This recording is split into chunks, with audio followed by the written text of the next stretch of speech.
بیرکاری پۆلی پێنجەمی بنەڕەتی کتێبی بیرکاری بۆ هەمووان بەرجی دووەم لاپەڕا 166.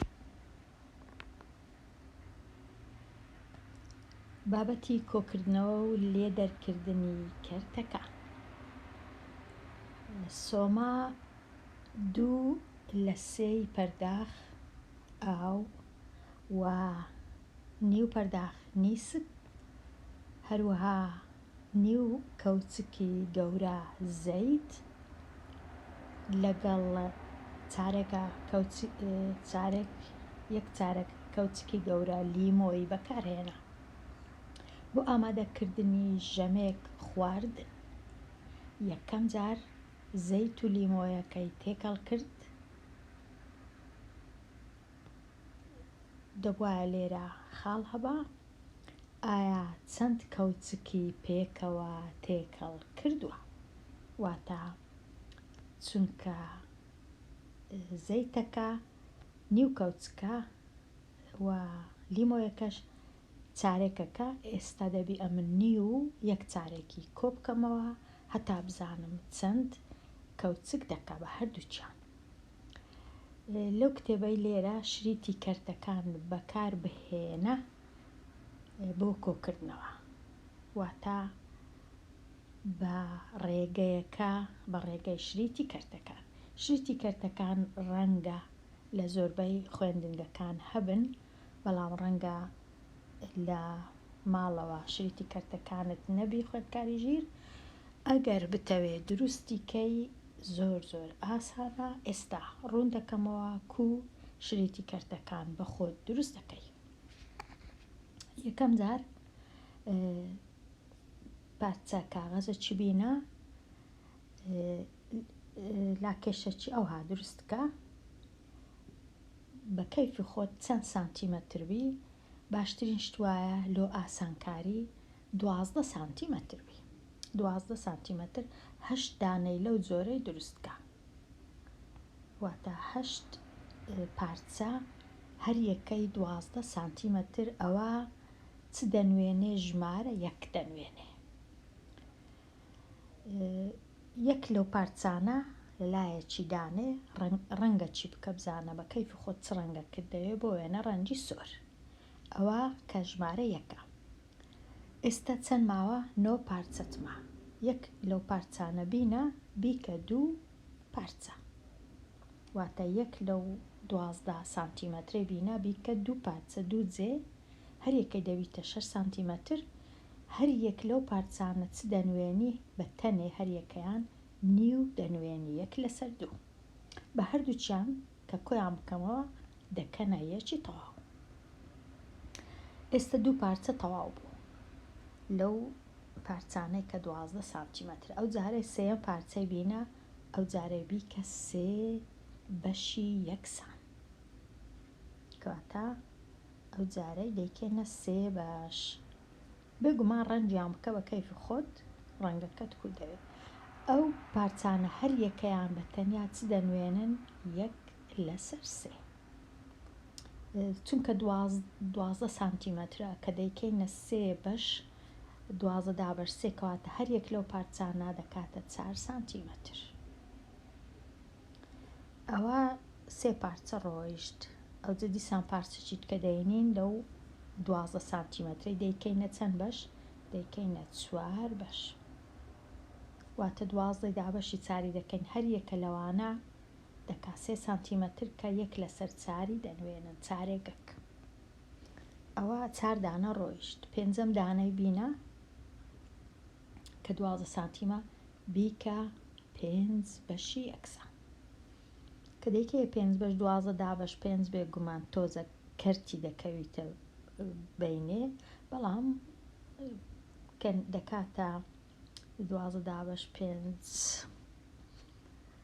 دەکاتە 2 شتێک، 2 سانتیم و شتێک. پێویست ناکە بزانین چەندە، بەڵام تەنیا ئەتوو بیکە 5 بەشی یەکسان. هەر یەک لەو بەشانە 1 لەسەر 5 دەنوێنی، هەر 5یان بەیەکەوە دەکەنە یەکی تەواو. ئەو دیسان پارچە چیت کە بینە کە مایتەوە بیکە 6 بەشی یەکسان. دیسان هەر یەکەی 2 سانتیمەترە، چونکە 12 بە 6 دەکاتە 2 سانتیمەتری تەواو. ئەوجا پارچەش کە مایە ئەویش بکە 7 بەشی یەکسان دیسان پارچەش کە مایە ئەویش بکە 8 بەشی یەکسان. بێگومان ئەوانە هەمویان 1 سانتیم و شتەکردن، زۆر نینە. ئەمە نەمتوانی بیکەمە 9 بەش، نەمتوانی وێنەی بگرم 9 بەشی خەتکاریژیر، بەڵام پارچەکان دەبی گچکە بن، لەوەش گچکەتر بن. ئەمە نەمتوانی دروستیان کەم بەو پرۆگرامەی کە هەیت. کەواتە پاشان بیانکە 10 بەش ڕەنگە پێویست ئەوەی ڕاستی بی نەک بە 10 پارچێ، ڕەنگە پێویستمان بە 11 پارچە بی. ئەوە 1 2 3 4 5 6 7 8 9 وابزانم پێویستمان بە 11 پارچەیە، چونکە لە کۆتاییدا یەکەچیان دەکەینە 10 بەش، 10 بەشی یەکسان کە هەر یەکەی بزانە دەکا ئەگەر 12 سانتیم بوو بیکەینە 10 بەش، کەواتە 1 سانتیم و شتێک. بەو جۆرەی دەتوانی شریتی کەرتەکان دروستکەی و بەکاریان بینی لە کۆکردنەوەی کەرتەکان. بۆ وێنە دوو دانا یەک لەسەر چواری دەکاتە نیو، وەکو دەبینن وەکو یەکە، دوو دانا وەکو ئەوەیە. بەو جۆرە یان 3 دانا لە 1 لەسەر 6 دەکاتە نیو. بەڵام ئەو کات پێویست ناکە بیرکەوە، تەنیا لە تەنیشتێکیاندانێ بزانە کووە. کاتە لە نیوەکان 2 دانا لە 1 لەسەر 3 دانا، 1 لەسەر 4 دانا، 4 پارچە ئەوجا دەکاتە یەکی تەواو. وەکو دەبینن کەرتەکان هەمویان بە تەنیا گچکەترن لە یەک، بچووکترن لە یەک، هەر پارچەی زۆر بچووکترە لە یەک، وەکو دەبینین گچکەترە لە یەک، هەمویان کورتترن لە یەک. پارچەک بە تەنێ، بەڵام پارچەکان لە تەنیشتێک دەکەنا یەکی تەواو. ئەو بەو جۆرەی دەتوانێت بە خۆت دروستکەی شریتی کەرتەکان. ئەوجا ئێستا با تەماشاکەین بە ڕێگەی شریتی کەرتەکان نیو کۆی دەکەینەوە لەگەڵ 1 لەسەر 4. لێرەش ئەو سۆرە یەکی تەواوە، نیوەکەش ئەو شینەیە، 1 لەسەر 4ش ئەو زەردەیە. ئەوجا ئەگەر نیو و 1 لەسەر 4 کۆکەینەوە، وەکو دەبینین لێرە نیو لەگەڵ 1 لەسەر 4 دەکاتە 3 پارچەی 1 لەسەر 4. 3 پارچە واتە 3 لە 4. وەکو دەبین لێرە 3 پارچەیە، 1 لەسەر 4ەکان ئەوە 1 پارچە، ئەوە 2 پارچە، ئەوە 3 پارچە، هەر وەکو ئەوەیە نیو لەگەڵ 1 لەسەر 4. هەمان شتە، واتە وەکو یەک. لێرە دەبینن کەس لە کەس زیاتر نییە، درێژیەکەیان وەکو یەکە. ئەوە شریتی کەرتەکان زۆر ئاسانە، تەنیا کەرتەکان دەینی بزانە کامە وەکو کامەیە. ئێستا پرسیارەکی دیکە، ئایا ئاوەکە چەندی زیاترە لە نیسکەکە؟ ئەگەر بچم تەماشای ئاوەکەی بکەم، 2 بەسەر 3 پەرداخ ئاوە، نیو پەرداخیش نیسکە. ئایا 2 لە 3 چەندی زۆرترە لا 1 لە 2؟ هەمیشە چەند زیاترە و چەند کەمترە و چەند درێژترە و چەند کورتترە و چەند گرانترە، هەمیشە واتە لێ دەرکردن دەبی 2 لەسەر 3 بینم، نیوی لێ دەرکەم. دیسان لێرە شریتی کەرتەکان دەینین 2 لەسەر 3 واتە 2 پارچە 1 لەسەر 3، 2 پارچە. شریتەکان هەمویان سەرەی شریتەکان هەمویان یەکە. ئەگەر بمەوێ 2 لە 3 هەبی، دەبی ئەمن 2 دانا 1 لە 3 بینم لە تەنیشتێکیاندانیان وەکو ئێرە. ئەوجا بزانم ئەو 2 دانە 1 لە 3 چەندی زۆرترە لە 1 لە 2. وەکو دەبینین ئەوەندەی کەمترە 1 لە 2ەکە. ئەوەندە چەندە؟ دەبی ئەمن بگەڕێن بە دوای پارچە شریتەکان بزانم ئەوەندە دەکاتە چەند. کە دەگەڕێم دەبینم ئەو پارچە شریتە 1 لە 6 ئێرە پڕ دەکاتەوە، کەواتە ئەو نارنجیە با 1/6 گەورەترە لەو شینە، واتە 2/3 کە 1/2 لێ دەربکەم دەردەچی 1/6 بەهۆی شریتی کەرتەکان.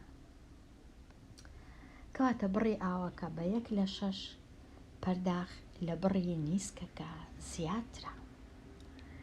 هەوڵ بدا سەرجەمیان جیاوازی ببینەوە.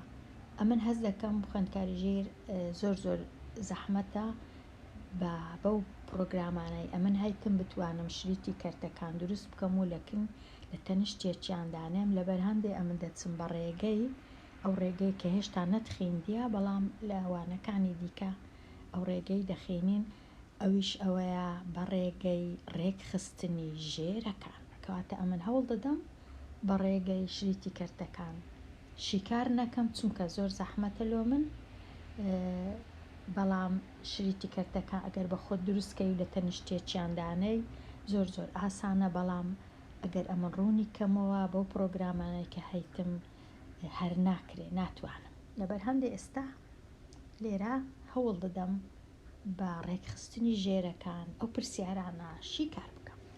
چ دەکەم لێرە چونکە چارە دەیکەمە 8 هەتا ژێرەکەی وەچی ئەو 8ەی لێبێ کو دەیکەمە 8 ئەو چوارەی لێکی دەدەم لەگەڵ دوو، هەرکە ژێرەم لێکدا لەگەڵ دوو ناچارم سەرش لێک دەم لەگەڵ دوو دەنا تێک دەچی. ئێستا ئەو کەرتە 1/4 بوو بە 2/8 واتە ژمارەکان دەنووسمەوە 1/8 کۆ کەرتەکەش بووە 2/8 1/4 بووە 2/8. ئێستا زۆر ئاسانە 1/8 و 2/8 لە کاتی کۆکردنەوە هیچ کات ژێرە کۆ ناکرێتەوە، تەنیا 1 ژێرە دەنووسرێ و تەنیا سەرەی کەرتەکان کۆ دەکەمەوە 1 کۆ 2 یەکسانە بە 3. کاتە ئەوە وەڵامەکەیە 3/8. پرسیاری ب دیسان ژێرەکان ڕێک دێخم. ئێستا ناچارم هەردوو ژێرەکان بگۆڕم بکەمە بچووکترین چەندجارەی هاوبەش لە مابەینی 3 و 4 12ەیە. کاتە ئەو 3 کوب بکەمە 12 لێکی دەم لەگەڵ 4 سەرە و ژێرە، ئەدی چارەکەی کوب بکەمە 12 لێکی دەدەم لەگەڵ 3 سەرە و ژێرە. ئێستا کەرتەکان چیان لێ هات؟ کەرتی لای ڕاست ئەو کەرتە سۆرەکە بووە 8/12، کەرتە شینەکە بوو بە 3/12. ئێستا زۆر ئاسانە ژێرەی کەرتەکان 1 شتە دەتوانم کۆیان بکەمەوە، هەمیشە تەنیا 1 ژێرەی دەنووسم، ژێرە هیچ کۆ ناکرێتەوە. سەرەی کەرتەکە 8 کۆ 3 یەکسانە بە 11. ئەوە وەڵامەکەیە. لێرە لێ دەرکردنە، بەڵام هیچ کێشە نییە. دیسان ژێرەکەیان ڕێک دێخم جارانی 2. ئێرە دەستکاری ناکەم چونکە ژێرەکەی باشە 8. ئەو کەرتە بوو بە 2/8 بوو بە 2/8. ئێستا 1 ژێرەی دەنووسم، ئەویش 8. سەرەی کەرتەکان لێ دەردەکەم 3 کەم 2 چونکە ئێرە بووە 2 3 کەم 2 یەکسانە بە 1. کاتە جیاوازیەکە یەکسانە بە 1/8. لێرەش دیسان ژێرەکەی ڕێک دێخم، ئەو 3 کە هەما لێکی دەم لەگەڵ 2 هەتا ببیتە 6. ئەو جە ئێستا تەنیا 1 ژێرەی دەنووسم، ئەوی 6. سەرەی کەرتەکەی 5 کەم 2 چونکە بووە 2 1 جاران 2 5 کەم 2 یەکسانە بە 3. ئێستا 3/6 3/6 کەرتەچی بە سادەترین شێوە نەنووسرایە، چونکە سەرە و ژێرەی دەتوانم دابەشی 3 بکەم. 3/3 یەکسانە بە 1 6/3 یەکسانە بە 2. کاتە باشترین وەڵام ئەوەیە بنووسم نیو نەک بنووسم 3/6. ئەوە ئەو لاپەڕەیە تەواو بوو. دەتوانم ڕەنگە لێرە بێمە کۆتایی ئەو وانەیە و لەوانەیەکی نوێ باسی لاپەڕاش 167 بکەم هەتا وانەکە زۆر دوور و درێژ نەبی، کەواتە لێرە دێمە کۆتایی ئەوانەیە هەتا وانەیەکی نوێ هەر بشی.